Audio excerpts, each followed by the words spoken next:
नमस्कार दोस्तों, good evening. बहुत बहुत स्वागत है आपका Ramanuj maths classes online channel पर। एक और इम्पोर्टेंट सेशन सेकंड ग्रेड की जो स्टूडेंट सामान्य शिक्षा विभाग की तैयारी करने वाले हैं उनके लिए टॉपिक है कि जो भी नए स्टूडेंट्स जुड़े हैं इस एग्ज़ाम की तैयारी जो करना चाहते हैं, यानी कि जो बीएससी बीएड फोर्थ ईयर में है या फिर जो 2 साल वाले कोर्स में है उनके लिए।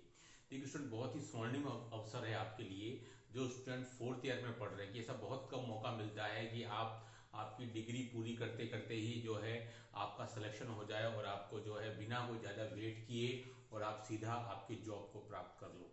तो वीडियो उसी को रिलेटेड है कि जो नए बच्चे हैं जिनको कि कुछ भी नहीं पता है कि सर हम शुरुआत कहाँ से करें, उनके लिए ये वीडियो है। लास्ट तक देखिएगा। सब्सक्राइब नहीं किया और सब्सक्राइब जरूर कर लें, ठीक है। देखिए स्टूडेंट, जो नए स्टूडेंट्स हैं सेकंड ग्रेड की तैयारी है ना, किस तरीके से करें, है ना, ये सबसे इम्पोर्टेंट चीज है, ठीक है। नंबर 1 पहला इसमें आता है मेकअप योर माइंड, कि आप पहले तो अपने माइंड को, अपने दिमाग को अच्छे से तैयार कर लें कि भाई मुझे सेकंड ग्रेड की तैयारी करनी है। अदरवाइज आपके सामने और भी बहुत सारे ऑप्शंस हैं, लाइक रिट हो गया या फिर जितने भी राजस्थान अधीनस्थ सेवा चयन बोर्ड के एग्जाम होते हैं, बहुत सारे हैं। तो पहले तो आप अपने आप को मेकअप योर माइंड, यानी कि पहले तो आप अपने आप को तैयार कर लें कि मुझे इस तरफ जाना है। क्योंकि फिर क्या होता है, हर 2 महीने में एक एग्जाम आता है तो आप जो है वो पेंडुलम की तरह ऑसिलेट होते रहते हैं, कभी इधर कभी उधर। तो किसी भी एग्जाम की तैयारी कस करके नहीं हो पाती है और फिर उसकी परिणति क्या होती है, फाइनली फेल। रिजल्ट नहीं मिलता है, रोल नंबर कहीं दिखता ही नहीं है रिजल्ट आने पर। तो नंबर 1 मेकअप योर माइंड, यानी कि आपको जो भी आप तैयारी करना चाहते हैं उसके लिए आपको कंप्लीटली अपने आप को तैयार कर लेना है कि भाई मेरा रास्ता सेकंड ग्रेड है, मेरी मंजिल ये है ना। नंबर 1। नंबर 2, ठीक है, जो स्टूडेंट नए स्टूडेंट उनकी बात कर रहा हूं। सबसे पहले आप साइट पर जाकर के सिलेबस निकाल लीजिए, सिलेबस को अच्छे से रीड करिए कि भाई क्या क्या उसकी आवश्यकताएं हैं, उसके हिसाब से मार्केट से बुक परचेज कीजिए। कोचिंग करें अच्छी बात है, नहीं करें तो भी अच्छी बात है, उससे कोई फर्क नहीं पड़ता है कि कोचिंग जो है वो आपको तभी सफलता दिला सकती है जबकि आप घर पर मेहनत करते हो। वो एक रास्ता दिखा सकती है, मैंने पहले भी कहा है, लेकिन वो कोचिंग करके अगर आप फ्री हो जाओ और आप जो है अपनी तरफ से प्रयास करना बंद कर दें, क्योंकि अक्सर कर क्या हो जाता है कि बहुत स्टूडेंट जो कोचिंग कर लेते हैं वो पूर्ण रूप से कोचिंग पर डिपेंडेंट हो जाते हैं। वो जो है अपनी तरफ से क्रिएटिविटी उनकी बंद हो जाती है। यही मुझे बात सबसे जो है खटकती है। जो स्टूडेंट कोचिंग करते हैं वो सारी जो चीजें जो है वो ये मान के चलते हैं कि सर जो है वो उन्होंने जो पढ़ा दिया वही फाइनल है। ऐसा कुछ भी नहीं होता स्टूडेंट, ठीक है। वो एक रास्ता आपको दिखा रहे हैं, उसके बियॉन्ड, उसके अलावा भी बहुत सारी चीजें हैं, बहुत सारा मटेरियल है जो आप अपने हिसाब से खुद अपनी क्रिएटिविटी के हिसाब से कर सकते हैं। इस बात पे मैंने हमेशा जोर दिया। कोचिंग आपको एक रास्ता दिखा सकती है डेफिनेटली। अगर आपको पढ़ाने वाला ऐसा कोई व्यक्ति है जिसको कि अनुभव है कंपटीशन एग्जाम का, तो वो मदद कर सकता है कि इसी टाइप के क्वेश्चन पुटअप होते हैं, ये टॉपिक इंपॉर्टेंट है, इतना बता सकता है। लेकिन आप अपनी क्रिएटिविटी बंद ना कर दें, वो भी आप चालू रखें, बिल्कुल उसी पर डिपेंड नहीं हो जाए, बस ये मैं आपको कह रहा हूँ, है ना। तो आपने सिलेबस निकाल लिया, जहां पढ़ते हैं उस टेबल पर आप सिलेबस को रख दें, है ना। और टाइम टू टाइम सिलेबस को आप चेक करते रहें कि भाई अमुक कोचिंग हमको ये टॉपिक पढ़ा दिया, इससे क्या मैच हो रहा है, और ये सब प्रीवियस ईयर पेपर जो है जितने भी हैं विद सॉल्यूशन वो आपके टेबल पे होने चाहिए। क्योंकि आपको पता है स्टूडेंट, आज से आपके पास में 8 महीने शेष हैं, क्योंकि सितंबर के सेकेंड वीक में तो आपकी डेट आ चुकी है 7 से 12 सितंबर। यानी कि ये वो समय है, बहुत ही क्रूशियल समय, एक एक दिन की कीमत है स्टूडेंट। क्योंकि मैथ्स का जो सिलेबस है स्टूडेंट वो आपका लगभग 8 महीने से कम में तो पूरा हो ही नहीं सकता है। अब आपके सामने चुनौती क्या है कि अगर आप कोई कोचिंग करते हैं तो वहां भी पढ़ना है, फिर घर पे आकर उसको रिवाइज भी करना है ना। तो चुनौती डबल है। लेकिन जिंदगी में बिना चुनौती के कोई सार भी नहीं है। जो व्यक्ति चुनौती को स्वीकार करता है वही मंजिल को पाता है स्टूडेंट, ये भी सत्य बात है। चुनौती को स्वीकार कीजिए, अंगीकार कीजिए और अपने रास्ते पर चल दीजिए, मंजिल आपको डेफिनेटली मिलेगी। तो क्या करना है, अगर आप 2 या 2.5 घंटे की कहीं भी कोचिंग ज्वाइन करते हैं स्टूडेंट, आपको उससे डबल आपको पढ़ना है। यानी कि आपका रेशो क्या रहना चाहिए स्टूडेंट, देखिए पढ़ाई का आपका रेशो 4 से 5 घंटे तो स्टूडेंट आपको जो है मैथ्स पढ़नी है। 4 से 5 घंटे स्टूडेंट आपको मैथ्स पढ़नी है और आपको कम से कम 2 घंटा आपको जीके पढ़ना है। यानी कि पर डे आपको जो रेशो जो स्टूडेंट है कम से कम 6 to 7 आवर का आपको रखना पड़ेगा आपकी पढ़ाई का, है ना। और यहाँ जो रेशो रहेगा वो रेशो रहेगा 2:1 का। अगर आप 3 घंटे जीके पढ़ते हो 6 घंटे मैथ्स पढ़िए।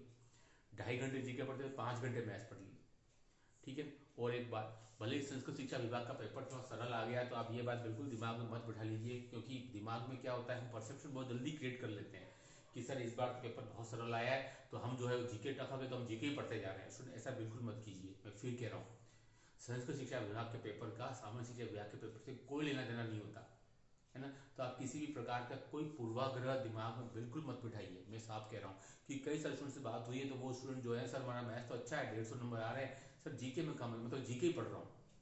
तो इस प्रकार के पूर्वाग्रह से ग्रस्त मत हो जाइए, मैं फिर कह रहा हूँ, क्योंकि इसी का भरपाई इसी पेपर में करनी पड़ी। क्योंकि हम क्या लेके चल रहे थे कि सर जीके सरल आता है, मैथ्स टफ आता है, इस चक्कर में जीके में 80 क्वेश्चन करके आ गए और नेगेटिव मार्किंग हो गई।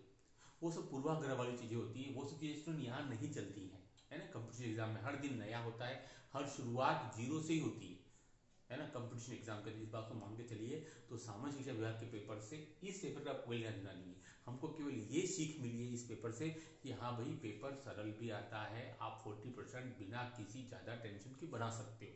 लेकिन ऐसा ही पेपर आएगा इस पर कि कोई भी गारंटी नहीं ले सकता है। तो ठीक है, तो आप, मैं फिर कह रहा हूँ, आप जो है ऐसा नहीं कि सर जीके का पेपर टफ आ गया तो आप जीके 5 घंटे पढ़ रहे हो और मैथमेटिक्स 3 घंटे पढ़ रहे हैं। जो नए बच्चे हैं उनको मैं बता रहा हूँ, क्योंकि उनके सामने ऐसी चीज़ें आएंगी, लोग बोलेंगे कि जीके टफ आया था, तो वो जो स्टूडेंट है नया वाला वो पीछे तो जाएगा नहीं कि साहब मैं देखता हूँ 2016 में कैसा आया था या 2013 में कैसा आया था, इतना कर ले तो बहुत बड़ी बात है ना। तो क्या होता है, चीज़ें जो होती है, जो बाजार में जो चलते हैं भ्रम, उन्हीं पर कई कई सारे स्टूडेंट जो है बिलीव कर लेते हैं और बजाय अपनी क्रिएटिविटी का यूज़ नहीं करते हैं। तो मैं फिर कह रहा हूँ आपको कि आप इस पेपर को देख करके ज़्यादा खुश इस बात को लेकर नहीं हो जाइए कि यार मैथ्स अब सरल आता है, ठीक है। डेफिनेटली आप पढ़ेंगे तो चीज़ें सरल ही लगेंगी। ये पेपर सरल था, थोड़ा सा लेंदी था, लेकिन पेपर ऐसे भी आते रहे हैं पूर्व के वर्षों में, ऐसी बात नहीं कि यही आया है। ये थोड़ा सा इजी था, ये मैं बोल सकता हूँ, 22 के कंपेरिजन में तो बहुत इजी था, ठीक है। तो आप अभी भी अपने पढ़ाई का तरीका ना बदले। मैं फिर कह रहा हूँ, जीके आप अभी भी 2:1 ही रखिए, यानी मैथ्स आपको डबल टाइम देना है। अगर आप 6 से 7 घंटे पढ़ते हैं तो जीके आपको 2 से 2.5 घंटा और मैथ्स आपको 4 से 5 घंटा ही रीड करना है, उसको आप बदलिए मत। क्योंकि जिस दिन मैथ्स थोड़ा सा भी टफ आया उस दिन आपको स्ट्रगल करना पड़ेगा। तो फिर कह रहा हूँ, है ना। ये पेपर से आप बिल्कुल भी कोई परसेप्शन ना बना ले, स्पेशली नए स्टूडेंट जिन्होंने ये पेपर नहीं दिया है ना। तो ये ठीक है, मैंने क्या क्या बातें बता दी आपको कि मेक अप योर माइंड, आपको बिल्कुल क्लियर हो जाना है कि आपका रास्ता कहाँ है, मंजिल किधर है। नंबर 2, सिलेबस निकाल लेना है साइड से, previous year question paper with solution आपके टेबल पे हर समय होने चाहिए। नंबर 3, कहीं भी कोचिंग करिए ना करिए, करिए कोई फर्क नहीं पड़ता है, ठीक है। कोचिंग एक आपको रास्ता बता सकती है कि ऐसे ऐसे चलना है, तो वो आपको वहाँ पर चीज़ें रेडी मिल जाती हैं, बस ये इसका एक फ़ायदा होता है, आपके डाउट्स क्लियर हो जाते हैं। बस ये चीज़ें कुछ है जो मैटर करती हैं, ठीक है। फिर मैंने आपको क्या बताया, पुराने पेपर देख करके आप किसी प्रकार के परसेप्शन में ना पढ़िए, है ना। मैथ्स जो है वो डेफिनेटली आपको अफेक्टेड करेगा आपके मेरिट को, कि जिस दिन मैथ्स थोड़ा सा भी टफ आया, क्योंकि जीके में टफ आने से आपके 100 आते थे तो अब 80 आ रहे हैं, लेकिन मैथ्स में स्टूडेंट टफ आने से आपके अगर 150 हैं आते हैं तो फिर वो आपके 100 भी नहीं आ पाएंगे, यानी कि आप 40% से भी आप कम चले जाओगे, है ना। इसलिए मैथमेटिक्स को आपको आज भी उतना ही सम्मान देना है जितना कि आप पहले इस पेपर से पहले देते थे, भले ही आपके मैथ्स में अच्छा स्कोर आ रहा हो तब भी, है ना, ठीक है। जीके की जो कमियां उनको आपको अच्छे से सुधारना है, करंट जीके पर फोकस करना है। इंडिया वर्ल्ड जीके को स्टूडेंट बहुत सी बार मिस करके जाते हैं, सेकंड ग्रेड वाले स्टूडेंट ज़्यादातर वो राजस्थान जीके पे फोकस करते हैं, क्योंकि उनको बता दिया जाता है कि राजस्थान जीके के 50 क्वेश्चन आएंगे, 50 क्वेश्चन आएंगे, यूँ करके वो राजस्थान जीके पे फोकस करता है। वही थोड़ा सा उल्टा पड़ा इस बार ये पेपर में, क्योंकि हम परसेप्शन लेके गए थे, है ना। बस वही चीज़ें हैं कि आपको किसी चीज़ में बंधना नहीं है ना, अपनी खुद क्रिएटिविटी पर जोर देना है और आपको अवेयर रहना है। आरपीएससी द्वारा जो भी लेटेस्ट पेपर होते रहते हैं हर समय पिछले 1 साल में, उनका ही आप करंट अफेयर्स याद कर सकते हैं, उन्हीं का ही आप जीके देखते रहें, बस वो सबसे इंपॉर्टेंट चीज़ है। यानी कि प्रीवियस ईयर पेपर केवल आपको केवल सेकंड ग्रेड की मतलब नहीं है, सेकंड ग्रेड के अलावा जितने भी पेपर कंडक्ट होते हैं पिछले 1 साल के अंदर, भले अध्ययन सेवा चयन बोर्ड हो या फिर आरपीएससी के द्वारा हो, जीके का या मैथमेटिक्स का, जब भी जहाँ भी कंडक्ट होता है आपको वो पेपर एक बार, अगर आप हार्ड कॉपी नहीं निकाल सके तो कोई बात नहीं, उसको एक बार साइड पे जरूर आप देखिए, आपको डेफिनेटली करंट जीके भी पता लगेगा। उसके अलावा बहुत सी चीज़ आपको पता लगेंगी कि यार कैसे कैसे क्वेश्चन आ रहे हैं, हो सकता है वही क्वेश्चन आपके उठ करके आ जाए, है ना। तो ऐसा करके आपको हार्ड स्टडी नहीं, आपको स्मार्ट स्टडी पर जोर देना है। नंबर ऑफ आवर्स तो ठीक है रहते ही हैं, कोई 10-12 घंटे पढ़ने की आवश्यकता नहीं है, 6-7-8 घंटे पढ़े तभी एनफ है और आप 8 महीने में निकाल सकते हैं। नंबर 4, आप आपको ये दिमाग में बात रखनी है कि भाई हम 7 से 8 महीने मेहनत करेंगे तगड़ा जम के, तो हम ये एग्ज़ाम क्रैक कर सकते हैं। अदरवाइज़ आपको ये सुनने में मिलेगा कि यार 8 महीने तो बहुत कम होते हैं सेकंड ग्रेड के लिए। ऐसा बात नहीं है स्टूडेंट, 8 महीने में स्टूडेंट यूपीएससी निकाल लेता है, ये तो आपके आरपीएससी का सेकंड ग्रेड है। डेफिनेटली आप निकाल सकते हैं, लेकिन आपकी विल पावर कितनी तगड़ी है ना, आप किस हद तक जा सकते हैं पढ़ाई के लिए। क्या आप 6 घंटे 10 घंटे 12 घंटे आप निकाल सकते हैं? अगर आप ऐसा कर सकते हैं तो फिर कोई दिक्कत नहीं है। 8 महीने आपके लिए मोर देन एनफ है ना। कोचिंग के बाद कम से कम 2 बार आपका सिलेबस स्टूडेंट कवर हो जाना चाहिए।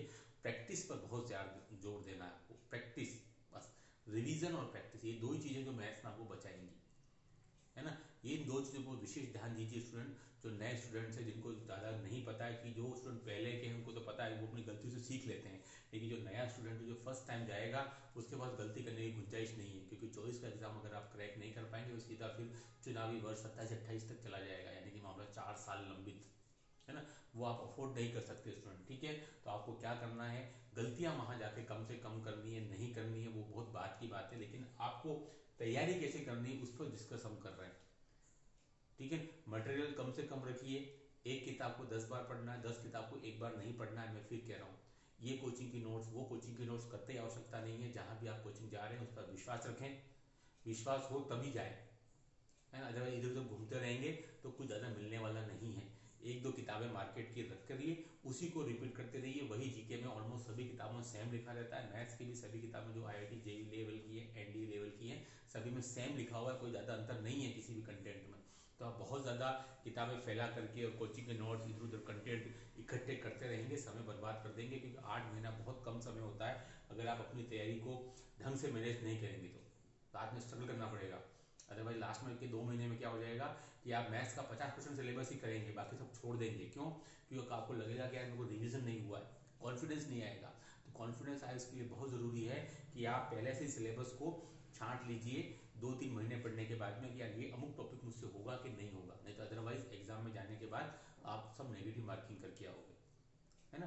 तो स्टूडेंट देखिए, ये बात फिक्स है कि मैथ्स के सिलेबस में ज़रूरी नहीं है कि आप 100% करके जाएं, 80% करके भी आप सिलेक्शन करवा सकते हैं, लेकिन वो 80% बिल्कुल सॉलिड होना चाहिए। यानी कि बीएससी पार्ट के 10 में से आपने 8 टॉपिक तैयार कर लिए स्टूडेंट, तो 8 सॉलिड होने चाहिए। जरूरी नहीं 10-10 करके जाओ, कि ऊपरी सतही ज्ञान का यहाँ कोई मोल नहीं है। आरपीएससी में आपका ज्ञान डीपली होना चाहिए, बोले जीके हो चाहे मैथमेटिक्स हो, तो आप इस पर जोर देना स्टूडेंट, डीपली नॉलेज पर, है ना। सबसे पहले बेसिक अच्छा करें। बेसिक अच्छा करने के 2008-9 से पहले की जो बुक्स मार्केट में 8 बुक्स चलती थी वो द बेस्ट है, मैंने हमेशा कहा है, वो आपके पास में होनी चाहिए। अभी आप शॉर्टकट पर मत जाइए, 3-4-5 महीने अच्छा अपना बेसिक सुधारिए, क्वेश्चन प्रॉब्लम करिए, सॉल्यूशन करिए, बार बार सॉल्यूशन करते रहिए उसका, है ना, ठीक है। तो धीरे करके आपको प्रैक्टिस बहुत जरूरी है, रिवीजन और प्रैक्टिस, ये दो ही चीजें हैं जो स्टूडेंट मैथ्स में आपकी सहायता करने वाली है ना। तो जो नए स्टूडेंट्स हैं उसके लिए मैं विशेष कह रहा हूँ कि आप बार बार प्रैक्टिस करते रहिए। आपने एक टॉपिक कर लिया, 2 टॉपिक कर लिया, उनके प्रीवियस ईयर क्वेश्चंस को सर्च करिए कि भाई मैंने ये बाइनोमियल थ्योरम कर लिया है, बाइनोमियल थ्योरम क्वेश्चन पिछले सालों में क्या क्या किस किस पैटर्न के आए, मुझसे अटेम्प्ट हो रहे हैं कि नहीं हो रहे हैं, तो भाई हो रहे हैं तो कितनी देर में हो रहे हैं, क्योंकि यहाँ आपकी स्पीड भी बहुत मैटर करती है। केवल आपका नॉलेज या आईक्यू का टेस्ट नहीं है स्टूडेंट, आपकी स्पीड कितनी है, आप उस 150 मिनट में कितने क्वेश्चन सही सही कर पाते हैं। अदरवाइज तो आते बहुत से स्टूडेंट को बहुत कुछ है, लेकिन वहाँ अपना परफॉर्मेंस देना जरूरी, सब कुछ वही है जो आप 150 मिनट में करके आते हैं, है ना। तो अपनी स्पीड को मेजर करते रहिए कि इस पेपर में कई बार संस्कृत शिक्षा विभाग वाले में थोड़ी सी स्पीड को लेकर इशू रहे। स्टूडेंट को आता था, पेपर तो सरल ही था, लेकिन वो स्पीड की वजह से क्वेश्चन 10-15 क्वेश्चन के छूटे हैं, तो बहुत ज़्यादा दिक्कत की बात है। वही उनको सिलेबस उनको सिलेक्शन से बाहर कर देंगे, है ना। तो आपको जितना आता है वो वहाँ पर उतने गोले ओवरशीट में लगने भी चाहिए, क्योंकि आप कितनी बातें करते रहें उससे कोई मतलब नहीं है स्टूडेंट, है ना। तो अपनी स्पीड को भी चेक करते रहिए, टाइम टू टाइम रिवीजन भी करते रहिए, है ना। और आपको लगता है कि आप या बिना कोचिंग के भी कर सकते हैं स्टूडेंट, अब देखिए स्टूडेंट समय कम है, 8 महीना जो है, आप चाहेंगे कि आप इस 8 महीने में सब कुछ मटेरियल आपको लेटर तैयार मिल जाए और आपके रिविजन कर लें। अदरवाइज तो मैं आपको बोल देता कि अगर आप साल भर 1.5 साल होता तो आप खुद अपने नोट्स करके और काम निकाल सकते, लेकिन अभी आपको चाहिए सब कुछ तैयार मटेरियल, इसमें कोचिंग आपकी हेल्प करेगी, है ना। सारा मटेरियल आपको तैयार हो जाएगा, आपको उसको बार बार रिवाइज करना है, रिपीट करना है, टेस्ट देने हैं। टेस्ट सबसे इंपॉर्टेंट रोल प्ले करता है, कंटेंट 50% और 50% आपका टेस्ट होता है, जो कि इंपॉर्टेंट रोल प्ले करता है। जब भी आपको कहीं भी टेस्ट के लिए कोचिंग में हो, ऑनलाइन ऑफलाइन, उसको दीजिए इसी बहाने आपकी पढ़ाई होगी। इसलिए कभी भागिए मत कि जो स्टूडेंट टेस्ट नहीं देता है वो सोचता है सिलेक्शन हो जाएगा तो वो बहुत बुरे बुलावे में है, बाद में पछताना पड़ेगा आपको, है ना। तब तक आपका मेन एग्जाम हो जाएगा, फिर आप सोचेंगे यार काश मैंने टेस्ट दिए होते तो मेरी गलतियाँ सुधरती, क्योंकि टेस्ट में ही गलतियाँ पता चलती हैं आपको, है ना। तो बहुत टेस्ट देते रहिए, रिपीट करते रहिए, रिवीजन करते रहिए, एक गोल बना लीजिए, विल पावर को मजबूत करिए कि यार कोई बात नहीं, सेकंड ग्रेड है, मुझे मिलेगा, अगर मैं अपनी मेहनत करूंगा 100% दूंगा तो, ठीक है। बस ये जो 8 महीने हैं वो आपके पिछले 25 साल, आपके 22 साल की मेहनत पर भारी पड़नी चाहिए। यानी कि आपने अभी कभी 20 साल में मेहनत नहीं की, उतनी 8 महीनों में कर लीजिए, बेड़ा पार हो जाएगा आपका, फिर कभी पीछे मुड़कर देखने की जरूरत आपको नहीं पड़ेगी, किसी की सांत्वना की जरूरत नहीं पड़ेगी, यार अमुक 1 नंबर से रह गया, अमुक आधा नंबर से रह गया।